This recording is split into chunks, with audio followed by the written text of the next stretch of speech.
என்னை வந்து இப்படியே விட்டுறக்கூடாது.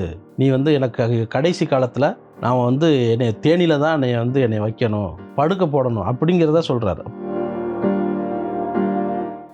புதிய வார்ப்புகளை என்ன மாதிரியான கிளைமேக்ஸில் சென்டிமெண்ட்டை உடைச்சி காமிச்சாரோ, அந்த சென்டிமெண்ட் உடைக்கப்பட்ட இடம் இன்னைக்கு வந்து காட்ரோடில் அவருடைய மகள் ஜனனி அவர்கள் வந்து பாரதி ராஜாவுக்கு கொல்லிக்கூடம் உடைத்தது வந்து பார்க்கும்போது, தன்னுடைய நண்பன் தங்களுக்கு உதவி செய்த ஒரு மனிதனுக்கு அனாதையாக விடப்பட்டுட்டாரே அப்படிங்கிற ஒரு ஆற்றாமையில் வந்து கட்டினார். அதுதான் உண்மை.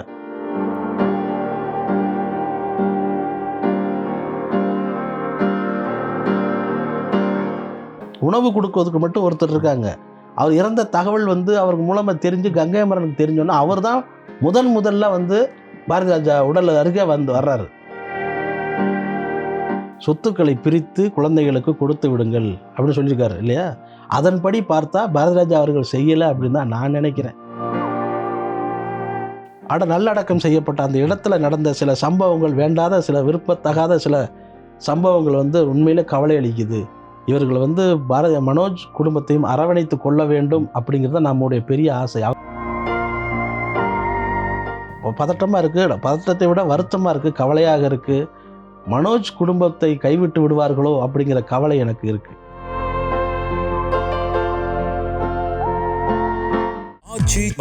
எந்த சமையலும் ருசி தேடும் ரகசியம் 20 ரூபாய். வணக்கம் கண்ணா.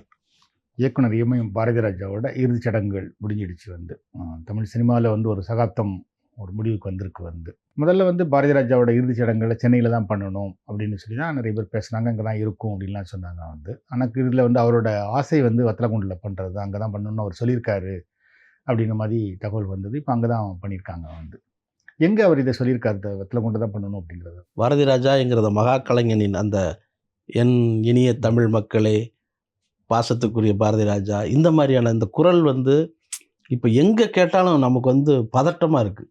முன்னாடிலாம் சந்தோஷமாக இருக்கும், கை கிளாப்ஸ் பண்ணுவாங்க.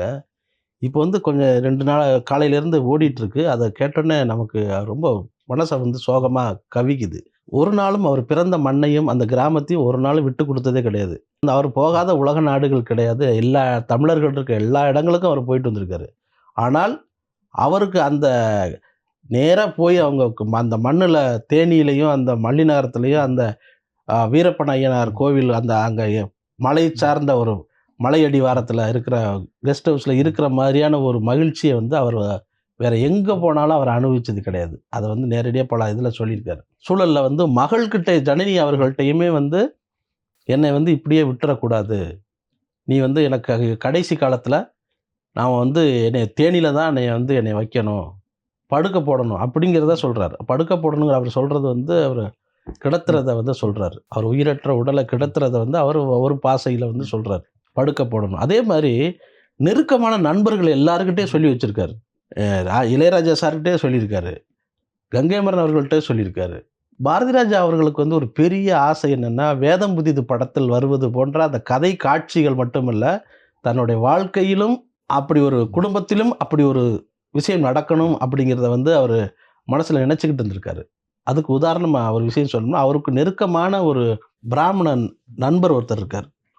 இவருடைய படங்களை பார்த்து மிகப்பெரிய காதல் கொண்ட அப்படி ஒரு நண்பர் அவர். இவருக்காக என்ன வேணாலும் செய்யக்கூடிய அந்த நண்பர் அவர்கிட்ட இந்த விஷயத்தையும் சொல்லியிருக்காரு. கங்கைமரன் அவர்கள் போய் சந்தித்து பேசும் பொழுது வந்து ஒரு சில விஷயங்களை மனம் விட்டு பேசியிருக்காரு. எப்படின்னா, மகன் மனோஜ் அவர்களை நினைத்து வந்து அவர் வந்து ரொம்ப உருக்கமாக பேசியிருக்காரு. என்னென்னா, மனோஜுக்கு வந்து சில பேச்சுவார்த்தையின் போது இப்போ குழந்தைங்க அடம் பிடிக்கும், நான் உனக்கு கொடுக்க மாட்டேன்டா, நான் இதெல்லாம் தர மாட்டேன்டா அப்படின்னு சொல்கிறதுக்கு பிறகு மனோஜுக்கிட்ட இருக்க அந்த குழந்தைத்தனமான பிடிவாதத்தை அவர் ரசிச்சுக்கிட்டு இருந்திருக்காரு. ஆனால் மனோஜ் வந்து அப்பா சொன்னதை ரொம்ப சீரியஸாக எடுத்துருந்துருக்காரு. ஸோ சீரியஸாக எடுத்துக்கிட்டு இருந்துட்டு அதோடைய விளைவு வந்து கோபப்பட்டு குடும்பத்தை வந்து விலகி கொஞ்சம் இருந்துட்டார்.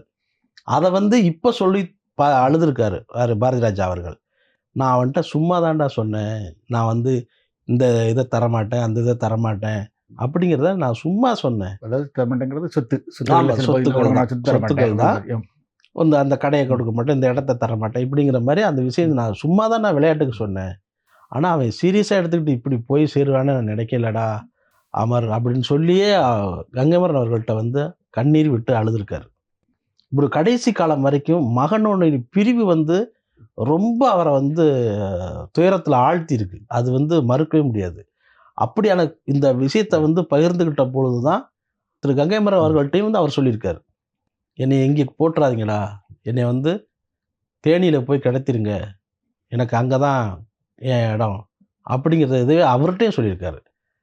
அப்போதான் வந்து இவர் வந்து இப்போ நேற்று நடந்த அந்த சம்பவத்தின் போது தேனியிலிருந்து காலையில் உறவினர்கள் எல்லாம் இங்கே சென்னைக்கு வந்துக்கிட்டு இருந்தாங்க. அப்போது நான் வந்து சிலர்கிட்ட நான் ஃபோன் பண்ணி பேசும் பொழுது நான் சொன்னேன், இதுன்னு தேனிக்கு தானே அவர் சொல்லியிருந்தார். எனக்கும் அந்த விஷயம் தெரியும். இதுக்கு முன்னாடியே பல மாதங்களுக்கு முன்னாடி, பல வருடங்களுக்கு முன்னாடி எனக்கு தெரியும், பாரதிராஜா சார் வந்து எப்படி இருந்தால் நம்ம தேனியில் தான் செட்டில் ஆகணும்டா அப்படிங்கிறத வந்து என்கிட்டையும் சொல்லியிருக்காரு. அப்படி இருக்கும்போது நான் தேனியில் தானே பண்ணுவாங்க, நீங்கள் எதுக்கு இங்கே வந்துக்கிட்டு இருக்கீங்க அப்படிங்கிறத நானே கேட்டேன். சென்னையில் தான் வைக்க போகிறாங்க போல இருக்கு, அதனால தான் நாங்கள் கிளம்பி வந்துக்கிட்டு இருக்கோம் அப்படின்னா, அதுக்கப்புறம் வந்து நான் பார்த்தேன் அப்படி அது நடக்கிறதுக்கு வாய்ப்பே இல்லையே அப்படின்னு பார்த்தா, அந்த அப்படியான ஒரு ஏற்பாடும் நடந்துக்கிட்டு இருந்திருக்கு அப்படிங்கிறது நமக்கு பிறகுதான் தெரிஞ்சது.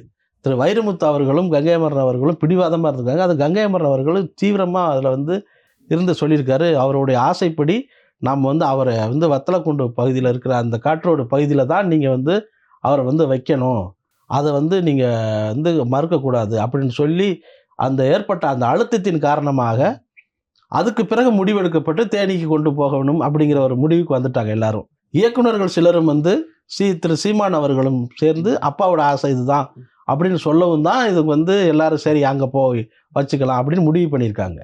இதில் என்ன சிக்கல் அப்படின்னா, அங்கேருந்து வந்துக்கிட்டு இருக்காங்கல்ல, இப்போ இவங்களுக்கு தகவல் சொல்லி திரும்ப அவங்க அங்கேருந்து திரும்ப போயிருக்காங்க.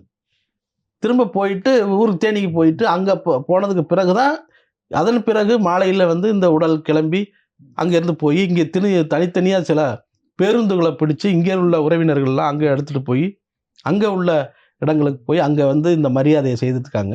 தமிழக அரசு உண்மையிலே பாராட்டணும். அவர் வந்து இயக்குனர் இமயத்துக்கு வந்து கடைசி நேரத்தில் காவல்துறை அரசு மரியாதையோடு அவரை வந்து நல்லடக்கம் பண்ணாங்க. அப்படி நல்லடக்கம் பண்ணதுக்கு பிறகு தான் இந்த வந்து ஒரு பெரிய திரையுலக அந்த ஜாம்பவான் திரையுலக வரலாறவே நம்ம வந்து புதைத்து வைத்த மாதிரியான ஒரு அந்த காட்சி வந்து பார்க்கும்போது கண் கலங்குது. சமுதாயத்தின் வழக்கத்தின்படி அங்கே வந்து ஆண் குழந்தைகள் அதான் அவங்க வந்து மற்ற காரியங்கள்ல இந்த இறுதி காரியங்கள்லாம் வந்து ஈம சடங்கு செய்வதில்லை வந்து அவங்க தான் பண்ணணும். ஆனால் முதல் முறையாக அவங்க மகள் வந்து ஜனனி அவர்கள் வந்து கடைசி அந்த கொல்லிப்பானை அந்த உடைக்கிற அந்த சம்பிரதாயத்தை வந்து அவர்கள் செய்த போது எனக்கு வந்து ரொம்ப ஆச்சரியமாக இருந்தது. அது அப்படி தான் நடக்கணும்.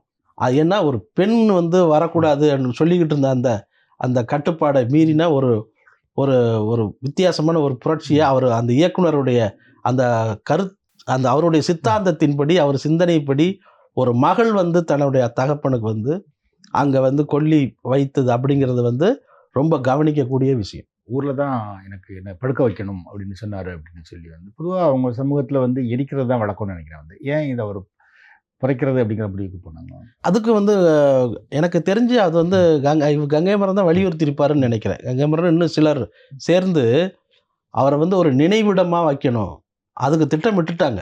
அந்த நினைவிடமாக வைக்கணும், அதுக்கு வந்து நீங்கள் அவருடைய உடலை வந்து நீங்கள் அங்கே தான் வைக்கணும், நீங்கள் வந்து எரித்து அதை சாம்பலை எடுத்து எல்லா இடத்துலையும் பரப்பி விட்டுட்டு நீங்கள் வந்து இங்கே கடமை முடிஞ்சதுன்னு நம்ம வந்து கை கட்டி உட்காரக்கூடாது, அவர் அங்கே தான் இருக்கார், அங்கே தான் வாழ்கிறாரு அப்படிங்கிற அந்த சிந்தனையோடு நம்ம வந்து இதை நீங்கள் பண்ணணும் அப்படின்னு சொன்னதன் பேரில் நாளைக்கு பின்ன வந்து வரும் காலங்களில் வந்து ரசிகர்களும் திரைப்படத்தை நேசிப்பவர்களும் திரையுலகத்தை சேர்ந்த இயக்குனர்களும் மற்ற துறையை சார்ந்த ரசிகர்களும் பாரதிராஜா அவர்களுக்கு மறக்காமல் அஞ்சலி செலுத்துவதற்கு அவர் அங்குதான் இருக்கிறார் என்கிற அந்த ஒரு அடையாளத்தோடு அவங்க போய் அங்கே வரணும் அப்படிங்கிறது காரணத்திற்காக அவர்களுடைய அந்த சமுதாய வழக்கத்தையே மீறி அவர் வந்து அங்கே நல்லடக்கம் செய்யப்பட்டிருக்கிறார் அப்படிங்கிறது தான் இங்கே நம்ம பார்க்க வேண்டியிருக்கு. அதுக்காக தான் அந்த சமுதாயத்தை மீறி அங்கே வந்து அவரை வந்து எரியூட்டாமல் அவரை வந்து அடக்கம் செய்திருக்கிறார்கள். அப்படி தான் நம்ம அதுக்காக தான் அங்கே பண்ணியிருக்காங்க. இன்னும் பின் வரும் காலங்களில் வந்து அந்த இடத்த வந்து நல்ல ஒரு அரசே வந்து அதுக்கான ஒரு நினைவிடத்தை அவங்க செலவில் செய்து அதை வந்து ஒரு அவருடைய திரைப்படங்கள் தொடர்பான விஷயங்களை வந்து அங்கே கண்காட்சியகமாக வைக்கிறதுக்கான எல்லா ஏற்பாடுகளும் செய்யணும் அப்படிங்கிறத நம்மளுடைய எதிர்பார்ப்பாக இருக்குது. அதை செய்வாங்க, இனிமேல் அதுக்கப்புறம் செய்வாங்கன்னு நினைக்கிறேன். ஜெய்மி கூட வந்து அவரோட ஆரம்ப காலகட்டத்தில் எஸ் சந்திரசேகர் பாரதிராஜர்கிட்ட கூட்டு வந்து இவரை நீங்கள் உங்கள் படத்தில் நீங்கள் இயக்குற படத்தில் இவரை நடிக்க வைக்கணும்னு சொன்னதாகவும், ஏன் நீனே இயக்குனர் தானே நீனே பண்ணலாமே அப்படின்னு பாரதிராஜா சொன்னதாகவும் பாரதிராஜா ஒரு பேட்டில் சொல்லியிருக்காரு. வந்து நிறைய விருதுகள் பாரதிராஜா வாங்கியிருக்கார். ஆனாலும் பாரத ரத்னா மாதிரி பெரிய விருதுகள் வாங்குறதுக்கு அரசாங்கம் பரிந்துரை பண்ணுமா அப்படிங்கிற ஒரு கேள்வியும் இருக்கு. ஆமாம், அது இப்போ அந்த எனக்கு ஜனனி அவர்கள் வந்து இந்த இறுதி காரியம் பண்ணதுலே நீங்கள் வந்து இப்போ வந்து இந்த காலத்தில் வந்து சில படங்கள் வந்திருக்கலாம், நீங்கள் வந்து புரட்சிகரமான படங்கள் வந்திருக்கலாம் வச்சிருக்கலாம். ஆனால் திரு பாரதிராஜா அவர்கள் வந்து எடுத்த புதிய வார்ப்புகள் படமே வந்து அந்த கால சம்பிரதாயத்தவே, அதாவது அப்போ வந்து ரொம்ப இதெல்லாம் கடைபிடிக்கப்படும், ரொம்ப பார்க்கப்படும். அப்படிப்பட்ட காலத்திலே வந்து புதிய வார்ப்புகளில் வந்து கவுண்டமணி கதாபாத்திரம் வந்து காதலிச்சுக்கிட்டு இருக்கிற ரதி கதாபாத்திரத்துக்கு தாலி கட்டிடும். அவருடைய பாரதிராஜா அவர்களுடைய கதாபாத்திரங்கள் நீங்கள் பார்த்தீங்கன்னா அவர் தன்னுடைய கேரக்டர்களுக்கு தான் முக்கியத்துவம் கொடுத்து ஜி சீனிவாசனை வந்து மெயின் வில்லனாக போட்டிருப்பார். ஜி சீனிவாசன் வந்து புலியூர் சரோஜா அவருடைய கணவர் ஜி சீனிவாசன் வந்து அவர் துணை நடிகர், சின்ன ஒரு ரோலில் நடிப்பார். ஆனால் அவர் முக்கியமான வில்லன், படத்திலே அவர் தான் வில்லன். அவரை வந்து நடிச்சிருப்பார். ஜனகராஜுக்கு வந்து வித்தியாசமான ரோல் கொடுத்துருப்பாரு. இவங்க எல்லாம் சேர்ந்து அந்த படத்தில் வந்து ஜி சீனிவாசனுடைய அடியாளாக கவுண்டமணி இருப்பார். என்ன அமாவாசை அப்படின்னு சொன்னோன்னே கவுண்டமணி உள்ளதான் சொல்கிறீங்க அப்படின்னு சொல்லுவார். இதெல்லாம் ஒரு வித்தியாசமான ஒரு கதாபாத்திரமாக அங்கே உருவாகி இருப்பார். அந்த அமாவாசை அந்த கதாபாத்திரத்துக்கு கதாநாயகியை திருமணம் செய்து வைக்கணும் அப்படிங்கிறதுல கதாநாயகி அதை கவுண்டமணிக்கு தாலி கட்டிடுவார். தாலி கட்டிட்டு காதலித்த வாத்தியார் பாக்யராஜ் கதாபாத்திரம் வந்து ஆடாதே நிற்கும். சரி, இது என்ன நடக்க போகுது, தாலி கட்டிட்டாரே இப்போ என்ன நடக்க போகுது அப்படிங்கிற போது தான் அங்கே ஒரு ட்விஸ்ட் வச்சு என்ன பண்ணுவார், யார் தாலி கட்டின கவுண்டமணி கதாபாத்திரம் கையாலே ரதி கழுத்தில் கட்டின தாலியை வந்து அவர் அறுத்து எறிப்பார். அப்போ அந்த தாலி அறுத்து எறிதல் அப்படிங்கிறதுலாம் வந்து அவ்வளோ சுலபமான காரியங்களில் அவ்வளவு ஏற்றுக்கொள்ளப்படாது. பெண்கள் மத்தியில் அது பெரிய சென்டிமெண்ட்டு இதுவாக இருக்கிறதுனால அதவே அவர் உடைச்சார் பாரதிராஜா. உடைச்சிட்டு நான் வந்து என்னுடைய பேராசைக்காக உன்னை கல்யாணம் நினச்சேன், ஆனால் நீ வந்து உனக்கு யார் விருப்பம்னு நீ நினச்சியோ அவங்க கூட சேர்ந்து வாழு அப்படின்னு சொல்லி அவரை அந்த ரதி கதை கேரக்டரை வந்து பாக்யராஜோட அனுப்பி வைக்கும். அதை வந்து வார்ப்புகள்னு சொல்லி புதிய வார்ப்புகள் இவங்க தான் புதுசாக உருவாகிறாங்க அப்படின்னு அவர் படத்தில் காமிச்சிருப்பார். புதிய வார்ப்புகளை என்ன மாதிரி கிளைமேக்ஸில் சென்டிமெண்ட்டை உடைச்சி காமிச்சாரோ அந்த சென்டிமெண்ட்டை உடைக்கப்பட்ட இடம் இன்னைக்கு வந்து காட்ரோடில் அவருடைய மகள் ஜனனி அவர்கள் வந்து பாரதிராஜாவுக்கு கொல்லிக்கூடம் உடைத்தது வந்து பார்க்கும்போது நம் கண் கலங்குது. ரெண்டாவது அது வந்து ஒரு புதுமை பெண்ணாக ஜனனி அவர்கள் தெரிந்தார் அப்படிங்கிறத உண்மையிலே ஒத்துக்கணும். அது கங்கையமரர் வந்து அந்த பாடிக்கு முன்னாடி வந்து அவர் பாரதிராஜோட ஒய்ஃபாக ரொம்ப கதறி அழுதுகிட்டு வராங்க. இப்போ இவர் வந்து எல்லாரும் இல்லாமல் போயிட்டீங்களே, வந்து அவர் அனாதியமாக போயிட்டாரே அப்படிங்கிற மாதிரி அவர் ரொம்ப கத்துறாரு. மற்றவங்களாம் வந்து அவரை சமாதானப்படுத்துகிறாங்க. இப்படி விட்டுட்டீங்களேன்னு ஒரு ஆத்தாமையில் சொல்கிறாரு. வந்து என்ன நடந்தது அப்படிங்கிறது இல்லை, என்னன்னா அது வந்து திரு கங்கையமரன் அவர்கள் வந்து உணர்ச்சி வசப்பட்டு கத்தலை. அவர் வந்து உண்மையில் உள்ளத்தில் இருந்து அவர் கத்தினார் அப்படிங்கிறது தான் உண்மை. ஏன்னா அந்த கிராமத்து மனுஷன் வந்து கங்கையமரனுக்கு வந்து வெளியே வந்துட்டார். தான் ஒரு விஐபி, இங்கே படுத்திருக்கிற விஐபின்னு யாரும் அவர் நினைக்கவே இல்லை. தன்னோட நண்பன் தங்களுக்கு உதவி செய்த ஒரு மனிதனுக்கு அனாதையாக விடப்பட்டுட்டாரே அப்படிங்கிற ஒரு ஆற்றாமையில் வந்து கட்டினார். அதுதான் உண்மை. ஏன்னா இறப்பதற்கு 2 நாள் வரைக்கும் அவர் தனிமையில் தான் இருக்கார். உணவு கொடுக்குறதுக்கு மட்டும் ஒருத்தர் இருக்காங்க. அவர் இறந்த தகவல் வந்து அவருக்கு மூலமாக தெரிஞ்சு கங்கையமரனுக்கு தெரிஞ்சோன்னா அவர் தான் முதல்ல வந்து பாரதிராஜா உடல் அருகே வர்றாரு. உடல் அருகே வந்துட்டு அவருக்கு அதுக்கு பிறகு தான் இவங்க எல்லாம் எங்கே இருக்காங்க அப்படின்னா தேனியில் வந்து வேறு ஒரு விஷயமாக அவர்கள் வந்து நிலப்பிரச்சனை சம்பந்தமாக தேனியில் அவங்க இருந்திருக்காங்க.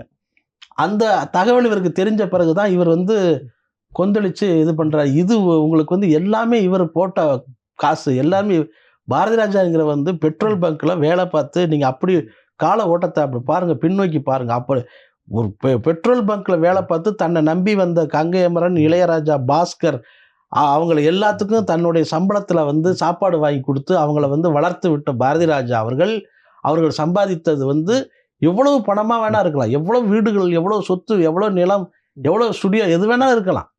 ஆனால் அது எல்லாத்துக்கும் உரிமைப்பட்டவர் அவர் மட்டும்தான். ஆனால் நீங்கள் என்ன நடந்து போச்சு, அவர் தனிமையில் அவர் வந்து விடப்பட்டது அப்படிங்கிறது வந்து அது உண்மையில் யாராலும் ஏற்றுக்கொள்ள முடியாது. அந்த அந்த ஒரு மன வலியை தான், கொந்தளிப்பை தான் திரு கங்கைமரன் அவர்கள் வெளிப்படுத்தினார் அப்படிங்கிறது உண்மை. இது வந்து யாராக இருந்தாலும் நீங்கள் நடக்கும். நீங்கள் கூடவே வளர்ந்துருந்துட்டு என்னை விட்டு என்ன இப்படி விட்டு போயிட்டுன்னு கேட்போம்ல, அது வந்து தான் அந்த நேரத்தில் கங்கைமரன் வெளிப்படுத்தினார்.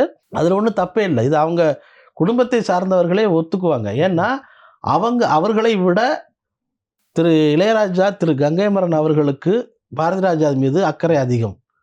பாரதி ராஜா அவர்கள் அதை பேசி பேசி வெளிப்படுத்துவார் மேடைகளில். திரு இளையராஜா அவர்கள் அதை வெளிப்படுத்த மாட்டார். அது உணர்வுபூர்வமாக வச்சுருக்கார். அதுக்கு ஒரே உதாரணம், தனக்கு பிடிக்காத படங்களை பாரதி எடுத்துக்கொண்டு வந்தாலும் அதற்கு உலக தரத்திற்கான இசையை அவர் கொடுத்தது தான் அவர் மீது எவ்வளவு அன்பு வைத்திருக்கிறாருங்கிறதுக்கு உதாரணம். இதெல்லாம் எல்லா மேடையிலும் போய் சொல்லிக்கிட்டு இருக்கணும்னு அவசியம் கிடையாது. தன்னுடைய தொழில் தன்னுடைய நண்பர் பாரதி ராஜாவுக்கு உதவணும் அப்படிங்கிறத நினச்சி அவர் மியூசிக் பண்ணி கொடுத்தார்ல, அதுதான் அவங்களுக்கு உள்ள அன்பை வெளிப்படுத்துவதற்கு ராஜா சார் அப்படி ஒரு வழியை காட்டினார். ஆனால் பாரதி ராஜா மேடையில எல்லாம் உரிமையில திட்டுறேன்னு ஏதோ பேசுவார். அப்படித்தான் அந்த கங்கைமரன் அன்னை கொதிச்சதுக்கு காரணம் அதுதான். அப்படி இவ்வளவு சேர்த்தவருக்கு வந்து எப்படி நீங்கள் கவனிக்காமல் எங்கே போனீங்க அப்படின்னு அவர் கேட்டது ஒரு நியாயம்தான். அதை பற்றி என்ன விமர்சனம் வந்தாலும் அதை ஏற்றுக்கிறது, அது வரத்தான் செய்யும். அதை வந்து தவிர்க்க முடியாது. எப்போ வந்து ஒரு மனிதர் வந்து சமுதாயத்துக்காக படம் எடுத்து சமுதாய நோக்கில் வந்து தன்னுடைய கதாபாத்திரங்கள் உருவாக்க ஆரம்பிச்சிட்டாரோ, அவர் வந்து குடும்பத்துக்கு சொத்து கிடையாது. அவர் வந்து சமுதாயத்தை சொத்து. அதனால் அவருடைய யாருக்கும் கணவனாக நீங்கள் நினச்சிக்கலாம். ஆனால் எங்களுக்கு பாரதி ராஜா அவர்களுக்கு, என்னை போன்றவர்களுக்கு மிக உரிமை உள்ள ஒரு நபர் அவர். அதனால் நீங்கள் மட்டும் சொந்தம் கொண்டாட முடியாது, நாங்கள் தான் சொந்தம் கொண்டாடுவோம். நீங்கள் உங்களுக்கு சொந்தக்காரர் அவர், ஆனால் எங்களுக்கு சொந்தக்காரர். ஆனால் அதையும் தாண்டினா ஒரு உறவு எங்களுக்குள்ளே இருக்குது அப்படிங்கிறத நான் முதற்கொண்டு சொல்லிக்குவேன். இப்போ பொதுவாக இல்லை மாதிரி ஒரு வீடுகளெல்லாம் பெரிய மனுஷங்கள் இறந்த போன பிறகு அவர் சம்பாதிச்ச சொத்துக்களை வந்து ஒரு குடும்பங்களில் பாகப்பிரிவினை சம்மந்தமான பிரச்சனைகள் இருக்கும் வந்து. அதனால் அப்துல் கலாம் கூட அவருக்கு சொல்லியிருக்காரு வந்து, நீங்கள் இறந்து போகிறதுக்கு முன்னாடியே வந்து பாகப்பிரிவினை பண்ணி கொடுத்துருங்க குழந்தைகளுக்கு அப்படிங்கிற மாதிரிலாம். பாரதி ராஜா அந்த மாதிரி ஏதாவது ஏற்பாடுகள் பண்ணி வச்சுருக்காரா எனக்கு தெரியும். அப்துல் கலாம் அவர்களே வந்து நீங்கள் எல்லாருக்கும் சொல்லியிருக்காரு, நீங்கள் இறந்து போவதற்கு முன்பே சொத்துக்களை பிரித்து குழந்தைகளுக்கு கொடுத்து விடுங்கள் அப்படின்னு சொல்லியிருக்காரு இல்லையா? அதன்படி பார்த்தா பாரதி ராஜா அவர்கள் செய்யலை அப்படின்னு தான் நான் நினைக்கிறேன். எனக்கு தெரிஞ்ச தகவல் படி, எனக்கு தெரிஞ்ச விஷயத்தின்படி அப்படி செய்யலை அப்படின்னு தான் நினைக்கிறேன். ஏன்னா பதட்டமாக இருக்குது, பதட்டத்தை விட வருத்தமாக இருக்குது, கவலையாக இருக்குது.